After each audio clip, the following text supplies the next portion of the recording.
একটা বীজ শুকনো মাটিতে একা পড়ে আছে। আশেপাশে জীবন নেই, শুধু নীরবতা। কিন্তু একদিন আকাশ কেঁদে ফেলল।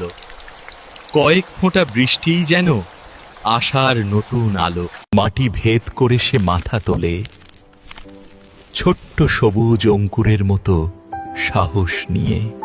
ঝড়ে, রোদে, হাওয়ায় সে লড়ে যায়, কারণ তার একটাই বিশ্বাস, বোধহয় আমি পারবো।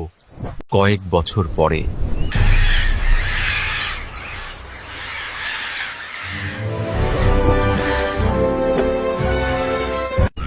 সেই বীজটাই এখন ছায়াদার গাছ, যেখানে জীবন ফিরেছে।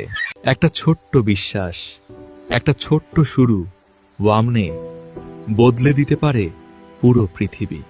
তুমি সেই বীজ যাকে থামানো যায় না।